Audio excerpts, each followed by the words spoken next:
Nyodonya tak maju. Wa makana mahu roh HP. Nyo HP-nya makhluk Allah. Ibagat leurang kan makhluk Allah. Nyai tanya tak pudih HP nape yang udip na padung-padung bo. Artinya getanya malamnya tak syukuri nikmat Allah. Tak pakai HP hiat nabi paket getanya bacut. Jadikan mediamu sebagai pendukung dakwahnya Rasulullah.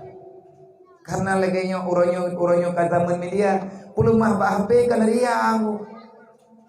Hai na thì urang keun kan. Nya wakanya na ibu buci ikun doi.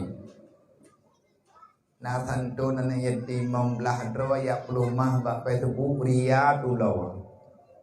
Baria ikedi thoga ageka ria dan kabihan. Nhảy họa gần nhát yang ku bebut thì bodoh rồi. Memang kepegahan gebi pria gebi pelumah ba manusia. Mau iban beda pelumah memang ada lemah. Nah hai na thì urang ke balumah bianya na ba media na ba Facebook. Tajuk sedekah ya. Kan ria nya lumah ba urang da pelumah bagok. Ilong ko yawo menong menurut urang pegah. Maya urang pegahnya ulo-ulo ilong kupulo di.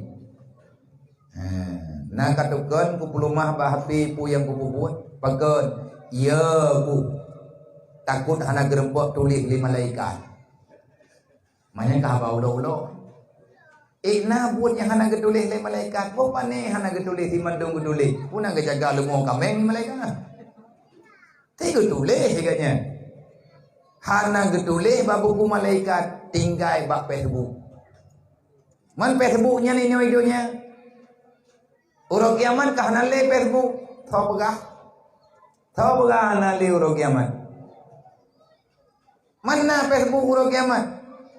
Ada yang na urang kiamat, ada yang na lang dunia. Masalah akhirat, masalah hidupnya. Putra yang tak pelaku hidupnya, nyan kehnyan yang kuyun tanggung jawab urang kiamat. Puhana nang kejiat ngabek ngurusan masalah dunia dengan akhirat.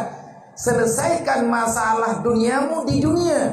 Jangan engkau bawa masalahmu nanti ke akhirat. Karena di sana tidak ada lagi jalan keluar. Bagaimana caranya engkau menghilangkan bukti-bukti yang pernah terjadi dalam dunia. Nyo tunggu yang heda pada putupat. Nang kejiat buat tem ya ber. Maya hana teh abet tapu dan depan kalian teh abet hai tapu buat hana tajak dah dulu menjeut dedat iure yang kajeun hai ke buat pula bawah hana ja innallaha wa malaikatahu yusalluna